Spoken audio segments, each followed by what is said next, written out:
संत रामपाल जी महाराज के नाम पे आईडी बना रखी है। गुरुजी, सूरत ने शरीर कैसे बनाया? क्या आज कोई कल्पना करने से कोई चीज बन सकती है क्या? देखो, कल्पना करने से ही बनती है। बिना कल्पना करने से यानी बिना विचार किए कोई वैज्ञानिक कुछ नहीं बना रहा है। कोई भी चीज बनाने से पहले विचार किया जाता है कि कुछ नया बनाया जाए। अब बीज पड़ गया, अब कुछ ना कुछ बनाओगे। यहां तक कि तुम खाना भी बनाते हो तो पहले विचार करते हो, बीज डालते हो पहले कि आज क्या बनाया जाए। पहले दिमाग में एक कल्पना बनाते हो कि आज दाल चावल बनाया जाए तो दाल चावल बनाते हो। कहते हैं आज बैंगन बनाया जाए तो बैंगन बनाते हो। पहले तुम्हारे मन में कल्पना ही आएगी, इसीलिए कल्पना को ही काल बोला गया है। कल्पना ही काल है। काल काल सब कोई कहे, काल न चीने कोय, जितनी मन की कल्पना काल कहावै सोए। इस कल्पना से ही दूर हो जाना है। कल्पना से दूर होना ही काल से बचना है, नहीं तो खाएगा। क्योंकि नई कल्पना लेके बैठ जाओगे और नई कल्पना ले ली तो फिर नई सृष्टि हो जाएगी। आप जो सपने भी देखते हो तो वहां पर भी एक सृष्टि चलती है, वो काल्पनिक सृष्टि होती है और उसमें एक काल्पनिक शरीर भी मिलता है आपको। कल्पना मात्र से आप अलग अलग तरह के सपने देखते हो, ये सब कल्पना ही है। ये सब कल्पना में अपने आप क्रिएशन होती जाती है, होती जाती है। माया बढ़ती जाती है, खेल रही है माया आपके साथ। और आप जो जो कल्पना कर रहे हो वही माया आपको दिखा रही है। सबसे बड़ा रोल तो ये है। जो जो आप कल्पना करते जाओगे माया वही रूप दिखाती जाएगी। जैसे कृष्ण जी ने जब विराट रूप दिखाया तो अर्जुन को जब विराट रूप देखा उसने डर गया और उसने वहां पर सब कुछ देखना शुरू कर दिया। जैसे जैसे कल्पना होती रही वो चीजें दिखने लग गईं।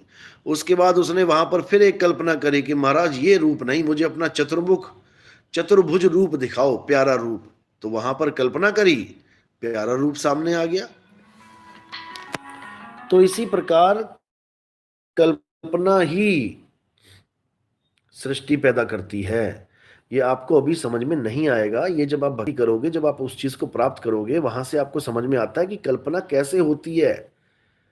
ये पहली कल्पना कैसे हुई हमें, ये तब समझ में आएगा। ये मेरे बताने से, किसी के बताने से नहीं होगा। जैसे कोई कहे कि पानी से प्यास बुझती है, गले में पानी जाता है तभी क्यों बुझती है? पैर से पानी निकल जाए छू के, हाथ से पानी निकल जाए छू के, माथे से निकल जाए, गालों से निकल जाए, गले से ही छू के निकल जाए, तभी प्यास क्यों बुझती है? तो जब पियोगे तब समझ में आएगा कैसे बुझती है।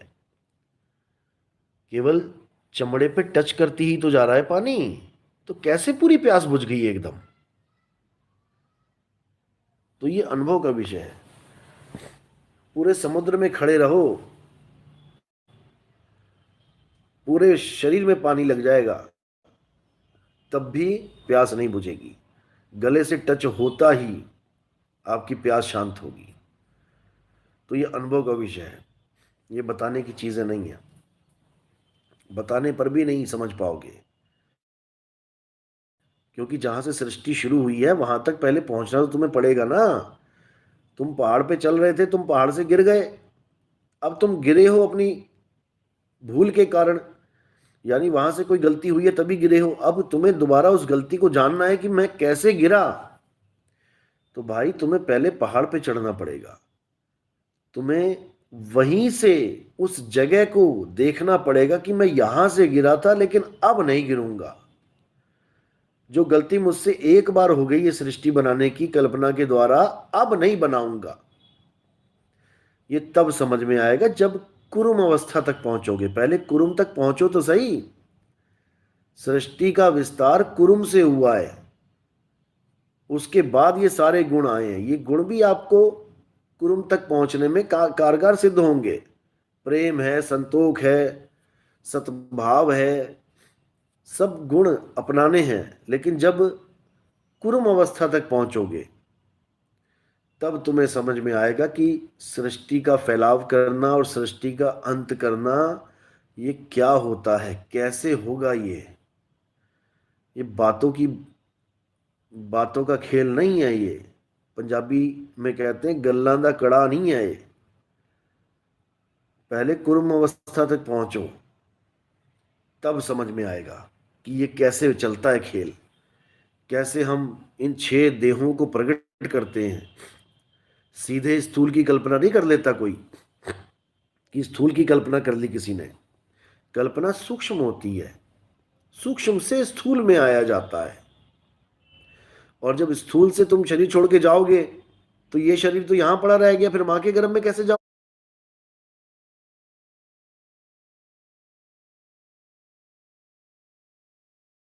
जब स्थूल से तुम शरीर छोड़ के जाओगे तो ये शरीर तो यहां पड़ा रह गया, फिर मां के गर्भ में कैसे जाओगे? वो भी स्थूल कल्पना होती है। अभी तो किसी को यही नहीं पता मां के गर्भ में जाते कैसे हैं। किसी को यह भी नहीं पता कि हम स्थूल छोड़ के सूक्ष्म में जाते कैसे हैं। हम ये स्थूल शरीर छोड़ के सूक्ष्म में जाने का साधन क्या है? जैसे यहां से दिल्ली जाते हैं तो बाय एयर जाते हैं, बाय बस जाते हैं। स्थूल से सूक्ष्म में जाते किस साधन से हैं? किस पे बैठ के जाते हैं? अभी तो लोगों को यह भी नहीं पता, और जाते रोज हैं। रोज जाते हैं सपनों की दुनिया में, स्थूल शरीर से सूक्ष्म शरीर में रोज जाते हैं, लेकिन किसी को पता ही नहीं है कि जाते कैसे हैं। इसीलिए ये गुप्त भेद हैं। यहां केवल हमारे सत्संग सुन सुन के ज्ञानी बन के ग्रुपों में झगड़े करने से कुछ नहीं होगा। कि तुमने सत्संग सुन लिए, copy paste copy paste copy paste कर लिया दिमाग में, अब जो मैं बोल रहा हूं वही तुम बोल रहे हो, तो सोच रहे हो कि हम भी ज्ञानी बन गए। ऐसे ज्ञानी बना जाता तो सारे ज्ञानी बन जाते। फिर अनुभव नाम का जिक्र ही नहीं होना चाहिए था, अनुभवी संत का जिक्र ही नहीं होना चाहिए था, सारे ज्ञानी संत बन गए। आज एक यूट्यूब खोलो, दे सार शब्द, दे सार शब्द, बिना सार शब्द के कोई बात ही नहीं कर रहा। कहां थे ये लोग? ये बरसाती मेंढक थे कहां पे? आज टलटला रहे हैं, दुनिया भर की टल टल टल चल रही है यूट्यूब पे। कोई धन लक्ष्मी मंत्र बेचता फिर रहा था, कोई शंकर जी के मंत्र ऑनलाइन देता फिर रहा था, कोई राम जी के अखंड पाठ चलवा रहा था ऑनलाइन, कोई राम जी के बीज मंत्र दे रहा था। आज सारे ये लोग यूट्यूब पे सार शब्द सार शब्द सार शब्द, सार शब्द ना हो गया गाजर मूली हो गया। कोई सुन की धुन सुनवा के सार शब्द बता रहा है उसको कि गुरुजी मुझे एक आवाज आ रही है। अरे आवाज आ रही है तो क्या हुआ? आवाज है इस संसार में, दुनिया में, तो आवाज ही आएगी। संसार के आवाज की संसार में बैठे हो, आवाज ही आएगी। कोई भी आवाज आने लग जाए उसी को सार शब्द मान लेते हैं। यूट्यूब पे ऐसे ऐसे बैठे हुए निकम्मे। वो कानों का रोग है, कानों में सी बज रही है, उसको सार शब्द बताई जा रहा है। एक नासिक वाला, वो नासिक में बैठा बैठा लोगों का नाश कर रहा है। हद कर दी ऐसे लोगों ने। खुद तो ऐसे मंजर पे बैठा है कि अब गया अब गया, 80 साल का हुआ बैठा है, और लोगों को ऐसे जाल में गूंद के चला जाएगा। 20-20 हजार की मेमोरी कार्ड रिकॉर्डिंग ले रहा है, पैसे ले रहा है कि मेरे सत्संग मेमोरी कार्ड में डलवा के सुनो 20 हजार में। बताओ, अरे कहाँ लेके जाएगा भाई इस उम्र में 20 हजार? 100 लोगों ने दे दिए तो इतना पैसा उठा नहीं पाएगा। उम्र निकल गई लेकिन लालच नहीं निकला। ऐसे लोग सांप बनते हैं। झूठा गुरु अजगर बना, 1,84 जाए, और सारी संगत चींटी बनी तोड़ तोड़ के खाए। यही लोग जीना दुश्वार कर देंगे अगले जन्मों में, जब इनकी बर्बादी हो जाएगी। तो बिल्कुल नहीं पड़ना इन लोग के चक्कर में। सार शब्द कोई आवाज ऐसी नहीं है कि तुमने सुन ली और हाँ बड़े मगन हो गए। सार शब्द तुम्हारा स्वरूप है। जब सार शब्द की आवाज आती है तो बोलती बंद हो जाती है। जिसको देखो लगा हुआ है मुझे सार शब्द मिल गया, मुझे सार शब्द मिल गया।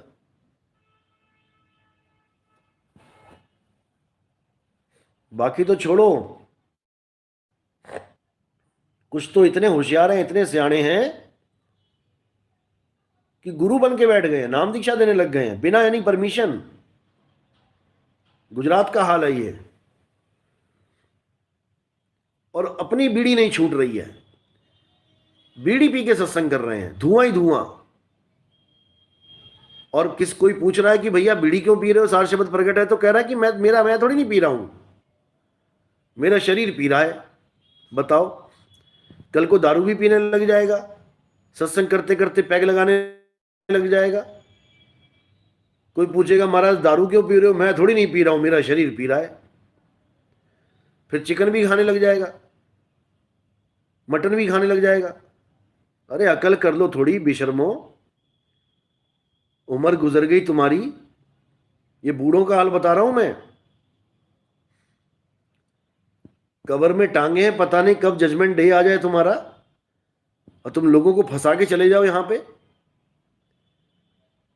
सार शब्द 4 उंगल ऊपर है, सार शब्द 8 उंगल ऊपर है, सार शब्द 1.25 हाथ ऊपर है,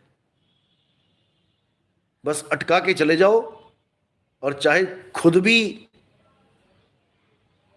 84 में जाओ, चाहे चेले 84 में जाए, कोई फर्क नहीं, बस ये जीवन सही से निकल जाए। ऐसे भद्दे लोग हैं इस दुनिया में।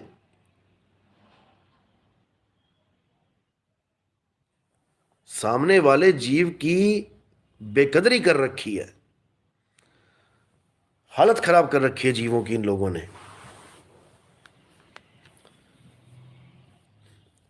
ये मैं आज क्लियर कर रहा हूं कि हमारे पंथ में जिन लोगों को 2018 से भी मैंने नाम दीक्षा दिलवाई है गुरुजी से, चाहे गुजरात में, चाहे महाराष्ट्र में, चाहे कहीं पर भी, एक भी आदमी को जो गुरुजी से नाम दीक्षा दिलवाई है, एक भी आदमी को नाम दीक्षा देने की परमिशन नहीं है। एक भी आदमी को। कोई कहे तुम्हें भरमाए कि मैं तो बैराग साहिब का चेला हूं, मैं नाम दीक्षा देता हूं, मैं नितिन दास का गुरु भाई हूं, एक भी ऐसा बंदा नहीं है जिसको मैंने आश्रम से लंगोटी दिलवाई हो या किसी को परमिशन दिलवाई हो कि तुम नाम दीक्षा दे सकते हो। याद रखना, कोई भी अगर ये बात करता है कि मेरे गुरु बैराग साहिब हैं या मेरे गुरु मदन साहिब के पंथ के और कोई संत है, मैंने नितिन दास के सत्संग सुन के मैं आया था, मैंने एक को भी दीक्षा नहीं दिलवाई है। नाम दीक्षा देने का ऑर्डर नहीं है किसी को। अरे मैं दीक्षा का सिस्टम खत्म करने आया हूं, मैं यहां गुरु गुरु बनवाने नहीं आया किसी को। ये जितने गुरुडम चल रहे हैं इनको खत्म करने आया हूं मैं। अब एक होगा शब्द गुरु, और किसी गुरु की जरूरत नहीं है यहां पे कि तुम सोचो कि तुम गुरु बन के बैठोगे। गुरुवाई खत्म करने आया हूं, और जब से मैंने ये बोला है कि गुरुवाई खत्म करने आया हूं, एक भी गुरु नहीं बनेगा। ये जितने चतुर सयाने थे ना, जितने बूढ़े थे, ये सब पंथ छोड़ छोड़ के भाग गए, क्योंकि मरते क्या ना करते। अब मुझे दूसरों से फोन करवा रहे हैं, नितिन दास को बोल दो हमने पंथ चेंज कर दिया है। याद रखना एक बात मेरी, तुमने पंथ चेंज कर दिया, अगर तुमने ये ज्ञान देना शुरू किया ना, तो परमात्मा की जो लाठी है ना उसकी आवाज नहीं आती, लेकिन जब पड़ती है ना तो कमर तोड़ देती है। जिस पंथ में तुम गए हो, पहले तो तुम ये साबित करके दिखा दो कि उस पंथ का ज्ञान इस पंथ से आगे का है। पहले तो ये साबित करो, क्योंकि तुम पंथ छोड़ के गए हो, मुझे पता है क्यों गए हो, गुरुवाई के चक्कर में गए हो, क्योंकि यहां तुम्हारी दाल गलने वाली है नहीं, यहां तुम्हें गुरुवाई मिलने वाली है नहीं। तो प्रथम दीक्षा दूसरी दीक्षा तो तुम्हें मिली हुई है, तुम सोच रहे हो हम आगे चला देंगे। अरे तीसरी दीक्षा तो अभी तुम लोग में से किसी को नहीं मिली, अभी तो तुम्हारे पास ज्ञान ही अधूरा है। तीसरी दीक्षा में तुम्हारी हालत खराब हो जाएगी। तीसरी दीक्षा क्या होती है तुम्हें तो पता भी नहीं है कि तीसरी दीक्षा होती क्या है। जो तुम सोच रहे हो कि हमने तो पंथ चेंज कर लिया, अब हम कहीं भी झंडा गाड़ देंगे और नाम दीक्षा यही वाली देना शुरू कर देंगे, इतने जाहिल नहीं है लोग। हमने पंथ चेंज कर लिया है। पंथ तुम 100 चेंज करो, लेकिन ज्ञान वही देना जो तुम्हारे पंथ में चलेगा। खिचड़ी मत पका देना कहीं गलती से भी, वरना आमना सामना जल्दी हो जाएगा किसी स्टेज पे, किसी मंच पे, कि तुम गलत फहमी में रहो। इतना याद रखना। और जहां पता लग गया कि ये गड़बड़ कर रहा है, फोटो भी आएगी और नाम और फोन नंबर भी आएगा।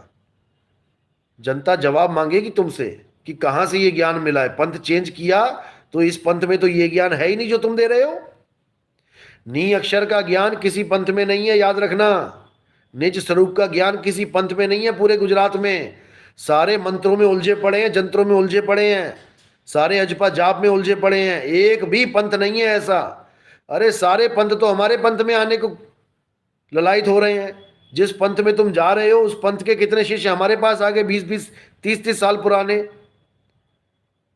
उनसे ही बात करके देख लेना तुम कि क्या मिलता है वहां पे। तुम पंथ छोड़ के कहीं भी जाओ, इससे हमें कोई फर्क नहीं पड़ता, लेकिन तुमने खिचड़ी ज्ञान अगर पेलने की कोशिश करी तो खिचड़ी ज्ञान मत परोस देना। मैं फिर बोल रहा हूं, क्योंकि यहां परमात्मा का पंथ चल रहा है, ये कोई मजाक नहीं चल रहा है कि कोई भी आया जीवों के साथ खिलवाड़ करके चला गया। सबके सामने जवाब देना पड़ेगा, याद रखना इस बात को। ये मेरी वीडियो हर जगह शेयर कर देना, जितने भी ये गुरुडम चला के बैठे हुए हैं। मुझे सार शब्द प्रकट हो गया, मुझे सार शब्द, बीड़ी छूट नहीं रही निकम्मों की। बीड़ी के बिना इनको सुबह लेटरिन नहीं आती, बिना बीड़ी फूके, और सार शब्द प्रकट हो गया इनका। बेशरम कहीं के, सुधर जाओ सुधर जाओ, मैं कह रहा हूं। मजाक नहीं चल रहा यहां परमात्मा के नाम पे। पहले ही इन गुरुओं ने लाखों लाशें बिछा रखी हैं, ड्रामा कर करके भगवान के नाम पे लठ पकड़ा दिए लोगों के हाथ में, बंदूकें पकड़ा दी लोगों के हाथ में, हजारों लोग मरवा दिए। अब ये नया ड्रामा चलेगा यहां पे। इसलिए नहीं ये उजागर किया गया था कि तुम जैसे निकम्मे गुरु बन के बैठ जाएं। ये भूले हुए जीवों को रास्ता दिखाने के लिए पंथ उजागर हुआ है। तुम जैसे को गुरुवाई देने के लिए नहीं हुआ है कि तुम अब इन लोगों से कमाई शुरू कर दो, भोले जीवों से कमाना शुरू करो, ठगो उनको। एक एक पैसे का हिसाब होगा, एक एक पैसे का, याद रखना।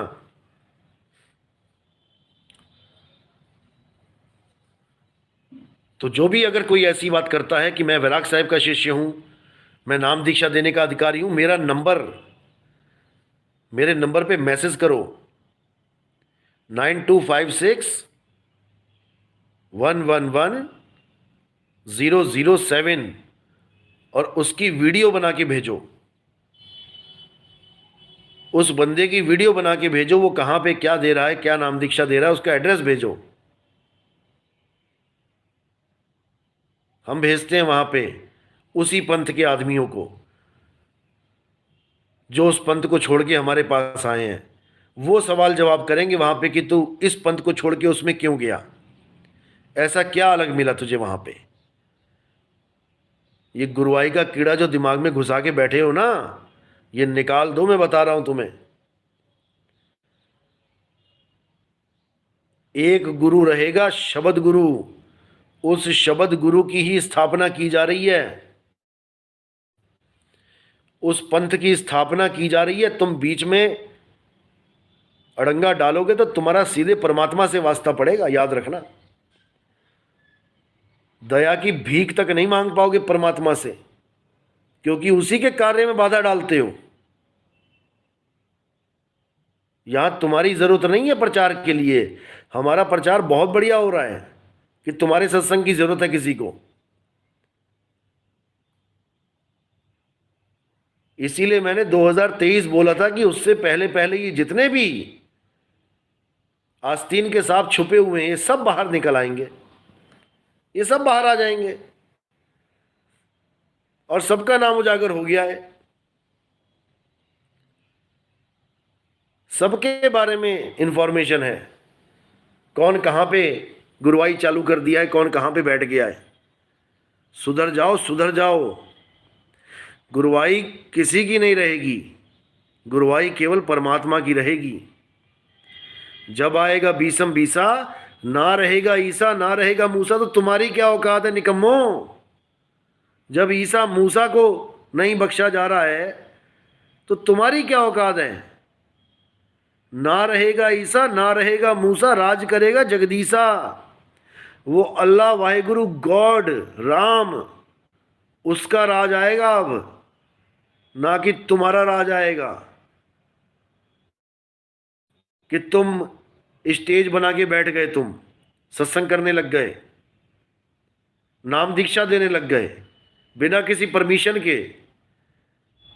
सुधर जाओ, सुधर जाओ।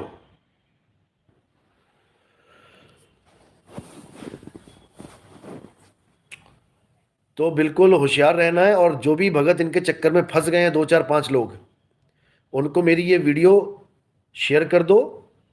जो हमारे गुरुजी का नाम लेके लोगों को भरमा रहे हैं कि वहां से परमिशन है, कोई परमिशन नहीं है, किसी को कोई परमिशन नहीं है। याद रखना इस बात को।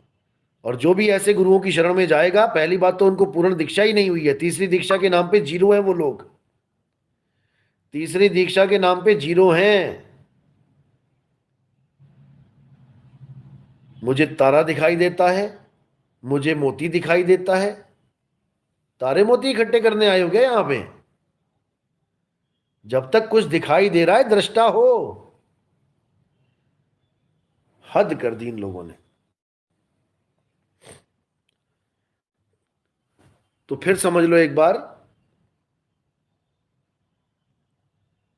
किसी को भी नाम दीक्षा की परमिशन नहीं है। नाम दीक्षा परमात्मा करेंगे। अगर कोई ये सोचता है कि जब गुरु नहीं होंगे तो फिर नाम दीक्षा कौन करेगा, नाम दीक्षा अपने आप होगी, आप चिंता मत करो।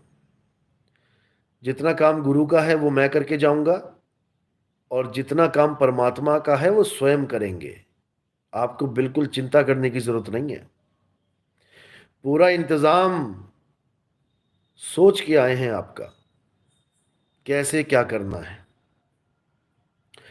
ऐसा बिल्कुल मत सोचना कि गुरु नहीं होगा, यानी शरीर नहीं होगा, तो पंथ कैसे चलेगा।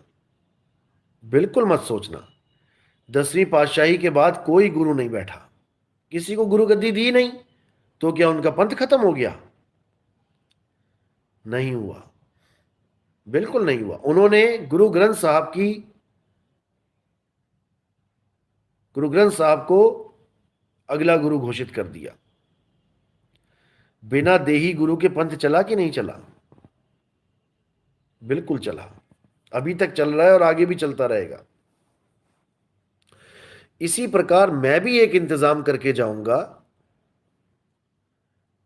कि किसी को भी देही गुरु के चक्कर में उलझना ही ना पड़े। ये जितना भी आज तक का भ्रष्टाचार है, जितना भी आज तक का शोषण है, ये देही गुरुओं ने ही किया है। उसके बाद जेलों में ठूस ठूस के भरे पड़े हैं। निकालो जरा इनको, जो गुरुजी करते थे, जिनको आज इनको निकालने के लिए 40 40 वकील लगे पड़े हैं, तो ना निकल रहे ये लोग। तो ऐसे देही गुरु का हम अचार डालेंगे? ज्ञान ही गुरु है। आपको ज्ञान से इतना सरोवर कर दिया जाएगा, ऐसा भर दिया जाएगा कि आपको किसी की जरूरत ही नहीं पड़ेगी, किसी के माथे टेकने की जरूरत ही नहीं पड़ेगी। आप विश्वास तो करो। कहें कबीर सुनो भाई साधो, मैं तो हूं विश्वास में। विश्वास करना सीखो, ज्ञान पे विश्वास करना सीखो। ये जितने गुरु बैठे हुए हैं, ये अपना ज्ञान नहीं लेके आए हैं, ये तो वाणी को समझ तक नहीं पाए। जैसा वाणी बोल रही है, शब्द का अर्थ करके बता रहे हैं। भावार्थ भावार्थ नहीं कर पा रहे हैं। वाणी का भाव क्या है, क्योंकि भाव ज्ञान से उजागर होता है, बोध से उजागर होता है। भावार्थ नहीं निकाल सकता कोई अनाड़ी गुरु। किताबें पढ़ पढ़ के ज्ञानी हो सकते हैं, लेकिन किताबों में ऐसा क्यों लिखा है, ये इनकी बुद्धि से परे की बातें, क्योंकि ये लिखने वाले की सोच है। लिखने वाला क्या सोच के लिख गया, ये केवल वही बता सकता है जो उस अवस्था तक पहुंचा है। जो वहां तक पहुंचा है वो एक एक शब्द जान रहा है कि ऐसा क्यों लिखा गया वाणी में। और जो केवल किताबी कीड़ा है, देख देख के पढ़ने वाला है, वो केवल लिखे पर ही मरेगा जाके कि ऐसा लिखा है, ऐसा लिखा है। वो लिखा पढ़ा है, पढ़ा लिखा नहीं है। पढ़ा लिखा इंसान पढ़ के, शोध के, समझ के उसमें सुधार भी कर सकता है, उसके बाद लिख भी सकता है सुधार के। इसको कहते हैं पढ़ा लिखा। तो इसलिए वक्त है, समझ जाओ, संभल जाओ, ज्ञान को गुरु बनाओ, किसी शरीर को नहीं। और जो बिना परमिशन के बैठे हैं यहां पे, उनको तो बिल्कुल भी नहीं। बीड़ी पी के, गांजा पी के, दारू पी के सत्संग करने वालों की कमी नहीं है। वो तो चेले ही ऐसे ढूंढ रहे हैं कि तुम भी पियो, हमें भी पिलाएं। वो आदि अनादि वाला, वो तो ढूंढ रहा है कोई चिलम पिलाने वाला मिल जाए उसको। 5-5 हजार रुपए मांग रहा है आश्रम के नाम पे, और चिलम फूक रहा है लोगों के पैसों पे। ऐसे गुरु घंटाल बहुत मिल जाएंगे तुम्हें, कोई कमी नहीं है। लेकिन फायदा क्या हुआ तुम्हारा विवेकी होने का? क्या फायदा हुआ विवेकी होने का? इतने साल से सत्संग सुन रहे हो, क्या फायदा हुआ? जो इतनी भी परख नहीं कर पा रहे कि कोई बंदा बीड़ी पी रहा है तो उसको क्या प्राप्ति हुई है।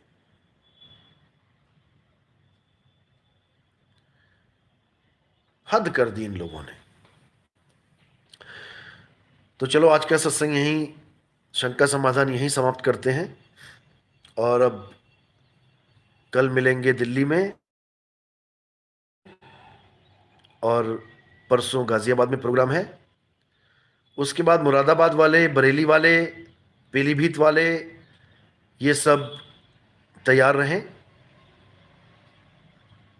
गाजियाबाद के बाद सीधे वहीं का प्रोग्राम बन रहा है। और उसके बाद झाबुआ में प्रोग्राम है 7-8 का, रेवाड़ी में। वहां से फिर हनुमानगढ़ का प्रोग्राम बनेगा, राजस्थान का। और उसके बाद एमपी, महाराष्ट्र और छत्तीसगढ़। तो ये जैसे ही शेड्यूल बनेगा आज बना दूंगा बैठ के, कल तक कंप्लीट हो जाएगा। इसको यूट्यूब पर डाल देंगे। जो भी सत्संग अटेंड करना चाहता है कर सकता है, जो भी मिलना चाहता है मिल सकता है। तो आज का सत्संग यहीं समाप्त करते हैं, और फिर मिलते हैं लाइव साहिब बंदगी सब।